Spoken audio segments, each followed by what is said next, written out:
Olá, sejam muito bem-vindos a mais um episódio da segunda temporada do IT Forum Líderes. Eu sou Rafael Homer, sou editor do IT Forum.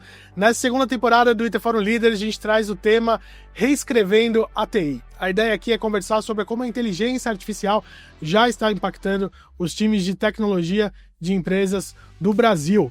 E essa temporada tem um oferecimento da Monday. Eu recebo aqui o Catherine Batista, que é vice-presidente de tecnologia da Globant. Catherine, muito obrigado por estar aqui com a gente. Obrigado a você, Rafael. É muito bom estar por aqui. Eu acho que tema em voga, tema em alta, falar de tecnologia e AI, como isso impacta o dia a dia, acho que é o que a gente mais está falando, né? É um bingo que a gente tem que passar nele todos os dias. Né? Com certeza. Catherine, você tem mais de 18 anos de experiência, de trajetória na área de tecnologia, né? Eu queria começar resgatando um pouco dessa sua história, que a gente já conversou em várias oportunidades. Eu sei que você tem uma história longa de desenvolvimento também, né? E hoje é vice-presidente de tecnologia lá da Globant. Conta um pouco pra gente como é que começou a sua história com a tecnologia, como foram esses primeiros passos até você chegar aqui onde você tá hoje, né? Poxa, 18 anos, agora eu fiquei triste, que faz muito tempo já, mas comecei como desenvolvedor Java, ainda sou coder, gosto de codificar nas horas vagas. Ninguém jamais vai deixar eu tocar um branch de produção, nunca mais. Já fiz isso muito tempo na minha vida, mas ultimamente eu só desenvolvo por esporte. E descobri, depois de 18 anos trabalhando com código e desenvolvendo, descobri que eu não sei codar. Eu não sei mais usar as tecnologias atuais, eu não sei mais usar as plataformas, as capacidades, tudo que as novas gerações hoje estão usando para desenvolver, eu estou reaprendendo. Eu voltei a ser estagiário depois de 18 anos. Legal. E Kevin, acho que esse é a essência da conversa que eu quero ter aqui com você, né? Como o trabalho do desenvolvedor mudou e está sendo transformado pela inteligência artificial, né? Mas antes da gente pular nesse assunto, vamos falar um pouco sobre o trabalho da Globant hoje, junto aos clientes, principalmente nesse tema relacionado à inteligência artificial, né? Quando vocês trabalham com clientes em temas de inteligência artificial, qual tem sido a principal dor que vocês escutam hoje? O principal tema na agenda de todos é como se preparar, como mudar a estrutura da organização para usar de forma massiva inteligência artificial, né? E quando eu falo de forma massiva, não estou falando só do lado tecnológico, não só das aplicações, das ferramentas, dos modelos, dos LLMs, mas também da cultura, né? Como transformar as pessoas para passar a usar a inteligência artificial como parte das vidas. Se a gente olha para trás, quando nasceu o Google, a gente tinha várias outras soluções para fazer busca, né? O Yahoo, o KD, a gente usava várias outras soluções e foi concentrando no Google. Hoje talvez um pouco menos, com toda a busca de LLMs factíveis no mercado, mas até um tempo atrás a gente pensava em Google, né? A gente criou verbos de googlar, buscar usando o Google. Agora a gente está usando mais ferramentas de LLM, né? Graças pela mudança ou a democratização muito impulsionada pela OpenAI, mas como isso afeta as empresas, né? Como isso é transformado em uma operação, como isso faz com que as organizações dê o próximo passo. Eu acho que a principal agenda deles é essa mudança cultural e como eu consigo governar isso, né? Como eu não perco a mão, como eu garanto a segurança, como eu garanto a ética, como eu garanto usar o potencial disso. O final do dia é esse, né? Usar o potencial, exponenciar o potencial humano usando AI. E você falou que o principal desafio aí é cultural, né? Como as empresas podem utilizar essas ferramentas no dia a dia. Aí a gente está falando aqui do nível empresarial. Eu queria descer para o nível da TI. Você que é uma pessoa que veio dessa área, o que você vê da transformação da TI que já existe hoje por conta das ferramentas de inteligência artificial? O que já aconteceu na prática ali no dia a dia? Eu acho que muda tudo, Rafa. Se a gente parte do princípio que qualquer uma das operações humanas repetitivas pode ser ampliada ou aumentada usando tecnologia, imagina que 60% do trabalho de um desenvolvedor, e aí eu vou até concentrar em desenvolvedor, mas falar um pouco do ciclo de vida de desenvolvimento, né? Acaba tendo perfis muito mais díspares que só o desenvolvedor. Você tem o analista de negócio, você tem o arquiteto, você tem o desenvolvedor, você tem o tester, você tem o operador, você tem a pessoa de monitoramento. Então, se a gente olha para essa cadeia de construção de software, ela vai ser completamente impactada. O desenvolvedor, hoje em dia, ele pode desenvolver, é quase vintage hoje em dia, desenvolver fazer linha by linha de código, né? Você ir lá construindo código a código, mas você tem as próprias IDEs e ferramentas de suporte onde você pode construir baseado em texto, em linguagem, baseado em conversar ou expor tuas ideias e o código ser autogerado. Isso é meio polêmico, mas... Eu quero entrar nesse assunto aí, porque é um dos temas que eu gostaria de debater com você aqui, né? E você tá falando mais ou menos na linha do vibe coding, né? Que é essa tendência que começou a ser discutida aí, principalmente nesse ano, né? Uma formulação do Andrej Karpathy, na verdade uma provocação dele, né? Ele que é cofundador da OpenAI, depois foi também diretor de IA da Tesla. Ele cunhou esse termo, que é a ideia de você usar LLMs para codificar desde o começo, né? Você se entregar a vibe da codificação ali, confiar nas ferramentas de LLM para criar o código sem encostar na codificação ali, né? No desenvolvimento. Como você falou, é um tema um pouco polêmico, né? Como que você avalia essa tendência? Isso é factível para o dia a dia da TI? Completamente. E eu gosto muito do conceito do Andrej, né? O conceito dele, ele começa dizendo, olha, isso não é programação. Às vezes eu olho algo, eu pergunto algo, eu copio e colo algo e algumas vezes funciona. Dentro da própria definição dele do que é vibe coding, ele tem várias nuances que são importantes. Não é codificar, é conversar em linguagem natural. Muito possivelmente, a próxima linguagem natural mais usada no mundo, ou a próxima linguagem de programação mais usada no mundo, vai ser nossa linguagem natural. Vai ser inglês, vai ser português, porque o vibe coding, a base é você conversar com um LLM, baseado em uma estrutura, e ele conseguir gerar o código necessário de forma mais rápida, ou de forma autônoma. Usando conceitos de agente, multiagentes, até mesmo modelos de como construir esse código. Se estima, Rafa, que algumas startups, por uso de vibe coding, chega a gerar 95% de código para prototipação de forma automatizada, já usando a linguagem natural, né? Onde, obviamente, é democrático.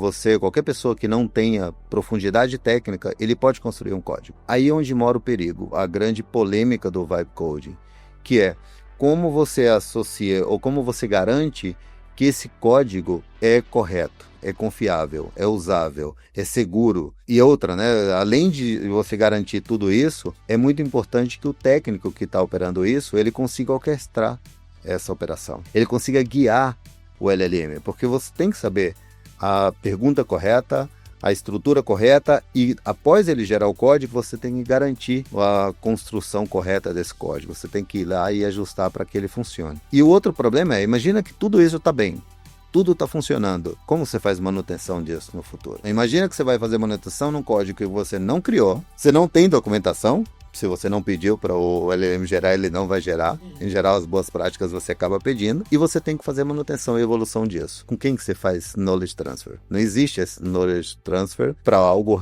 gerado. Essa é um pouco a dificuldade ou talvez a grande polêmica. E eu lembro, falando de polêmica, você falou, eu comecei há 18 anos atrás. Eu lembro na época de universidade que meu paradigma era outro, né? O meu paradigma era para que eu preciso do mouse? Eu era coder, eu codificava a linha de comando. Para que eu necessito do mouse? Cara, isso me atrasa a minha vida. Eu tirar a mão do teclado e colocar no mouse, isso atrasa a minha vida. Segundos preciosos ali. Exatamente, né? Eu reclamava disso na minha época de desenvolvedor. Eu olho hoje o coder, seguramente o raiz, ele vai falar, para que LLM? Eu consigo codificar, eu conheço os design partners, eu sei como desenvolver.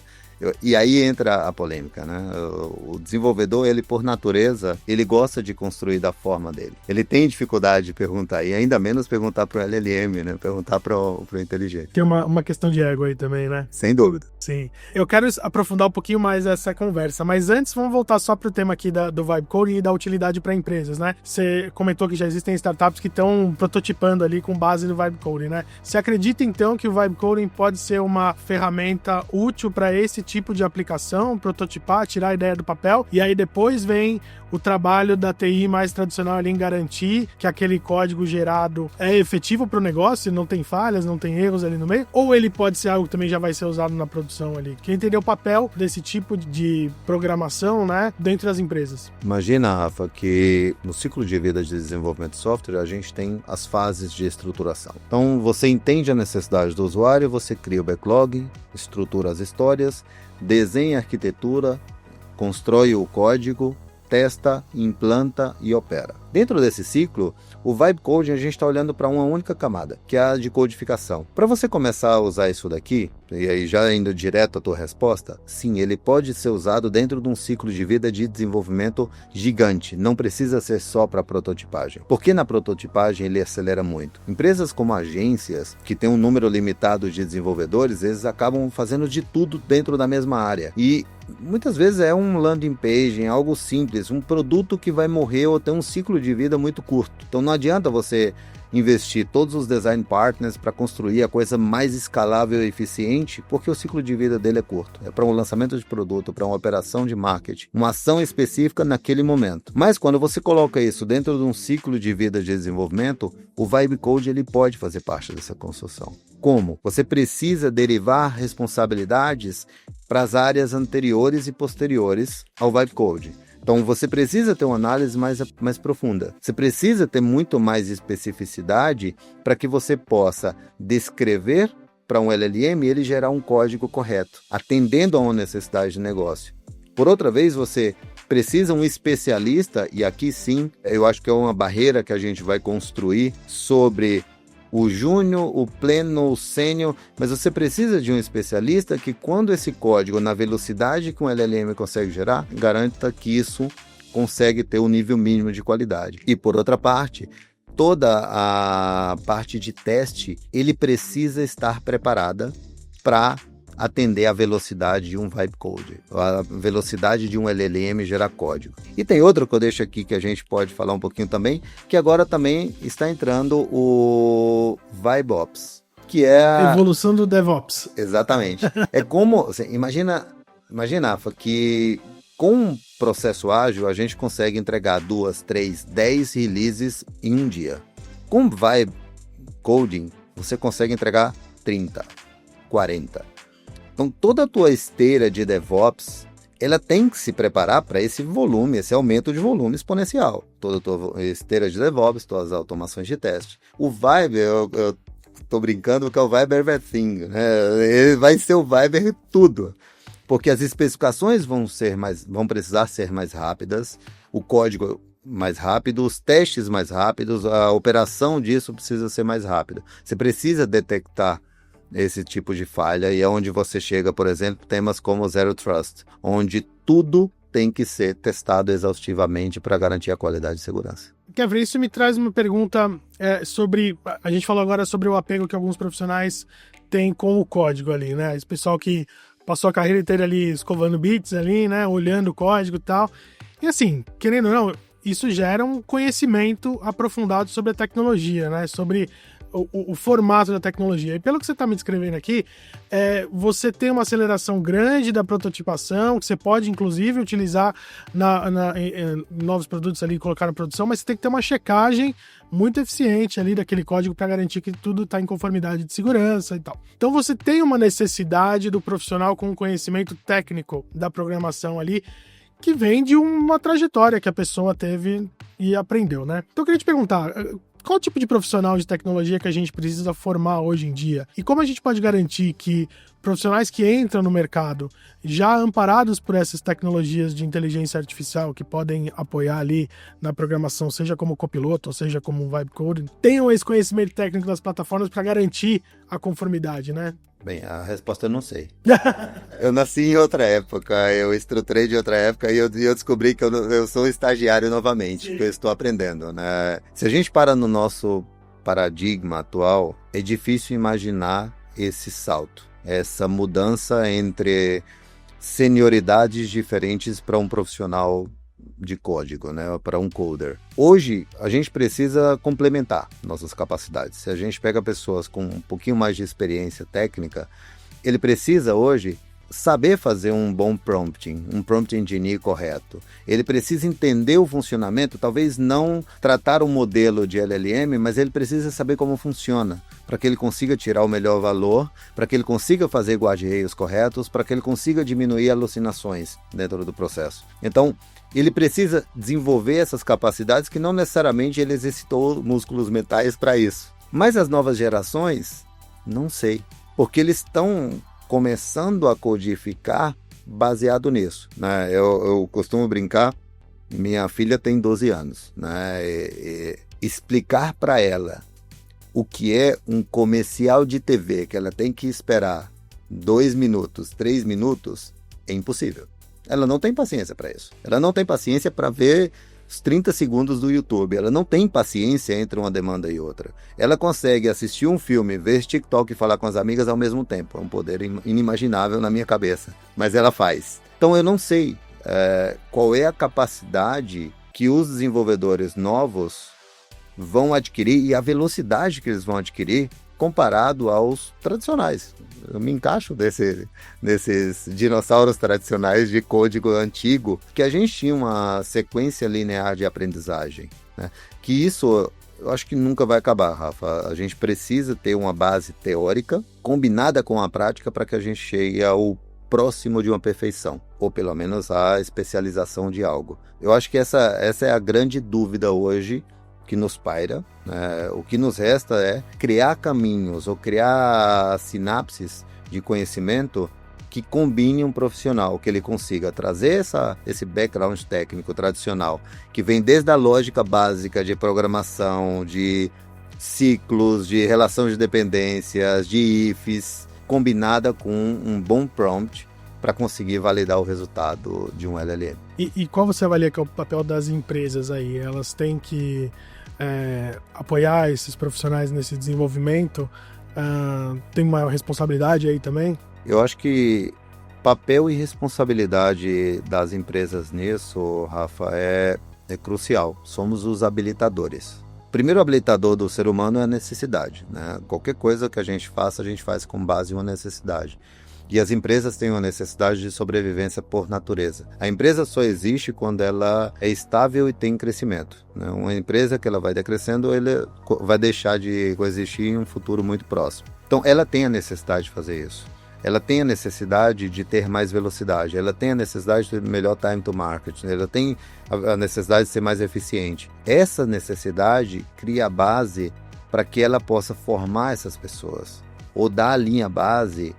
E não, quando eu falo formar, não foco só na formação técnica, mas também na formação desse ego, a formação cultural. Olha, usa esse acelerador que ele vai potenciar. E aí eu trago um exemplo, a gente acaba de passar por isso faz pouquíssimo tempo, né? A gente pegou 8 equipes, né, em diferentes projetos, em diferentes lugares no mundo, e a gente fez a mesma aplicação, construiu os mesmos agentes de eficiência tecnológica usando LLMs e modernização de aplicação. E a gente iniciou esses 8 projetos no mundo e começamos a medir o comportamento e o resultado de cada equipe. Existiram, obviamente, os early adopters, que agarraram a tecnologia, começaram a usar, adoraram e usaram exponencialmente. E existiram os que simplesmente negaram, né? Começaram a falar, isso não funciona, eu gerando código sou mais rápido do que isso. E depois de 2 meses, 4 sprints de 2 semanas, a gente começou a medir os resultados, né? A gente começou a comparar os resultados. E, Rafa, é incrível, os que estavam sendo aumentados por inteligência artificial produzia o dobro. O triplo do mesmo técnico, com a mesma senioridade, em outro projeto com complexidades similares. Obviamente, é um teste em mundo real, né? A gente não controla a pressão e temperatura, mas essas similaridades existem. E eram 2 vezes, 3 vezes mais rápido. Então, para você ter uma ideia, Rafa, dentro desses experimentos, esse que se adaptou bem ao uso de AI, a gente precisava fazer uma conversão de código. Conversão de Java 11 para Java 21. Uma conversão simples. Com o uso da inteligência artificial, a gente converteu 300 classes em 1 semana e meia. Para você ter uma ideia de time, seria o equivalente a um trabalho de 4 meses de código duro para construir. E não era só o código, né? Quando a gente recebeu as 300 classes, nosso cliente ainda falou, olha, eu tenho essas 300 classes para te passar, mas eu tenho também esse documento que eu passei o Fortify e o meu código antigo tem uma série de issues de segurança. E eu preciso que o meu código novo não tenha mais esse issue de segurança. Você consegue fazer isso usando agentes? A gente falou, beleza, a gente consegue. Então a gente combinou a equipe, colocou os assets dentro desse processo, e a gente fez em 1 semana e meia o código limpo, seguro e convertido do Java 11 para o Java 21. em tempo recorde, né? Se a gente compara isso com as outras squads que não tiveram a mentalidade ou a maturidade de fazer esse switch, a performance é espetacularmente diferente. Mas aí profissionais que tinham aquele conhecimento técnico apoiados por IA, né? Certo. A minha dúvida que fica, e aí você já falou, né? Não sabe a resposta, eu acho que ninguém sabe essa resposta, né? Mas como que a gente vai ficar no futuro com profissionais que não tiveram o background técnico tradicional, né? Tradicional não dependendo dessas ferramentas para codificação. Eu acho que o processo de evolução vai forçar ele se capacitar no tradicional também, né? Qualquer coisa que a gente vai fazer do zero, e aí eu vou usar a arte que eu adoro, de cozinha, eu posso até querer começar a cozinhar fazendo um bife Wellington. Mas a primeira coisa que eu preciso fazer é o mise en place. Eu preciso aprender a cortar cebola bem. E eu lembro muito bem quando eu fiz classes, aulas de cozinha, a coisa que eu mais aprendi na aula de cozinha foi lavar panelas e pratos. E a gente fazia isso muito. Você sabe por quê, Rafa? Porque você aprende a usar menos utensílios. Então, eu acho que a base da tecnologia, a estrutura de if, estrutura de laços, toda a parte de estruturar realmente um design de como construir um software, isso vai seguir. Isso vai ser necessário. Isso é necessário, pelo menos no futuro que a gente conhece próximo, isso é necessário. Talvez quando as próprias LLMs se autogerem, se construa, talvez isso não seja mais necessário. Mas dentro da realidade combinada ser humano com inteligência artificial, sem dúvida, essa base é necessária. A gente ainda precisa fazer o mise en place. E eu conversei aqui com o Kefren Batista, vice-presidente de tecnologia da Globant. Kefren, muito obrigado pelo papo, um prazer receber você aqui. Imagina, obrigado, Rafa. Muito bom conversar contigo e sempre aberto para a gente conversar mais. E também acompanhe os outros episódios do IT Forum Leaders que você pode encontrar no YouTube, no Spotify ou lá no nosso site, o itforum.com.br. A gente vai ficando por aqui e até a próxima!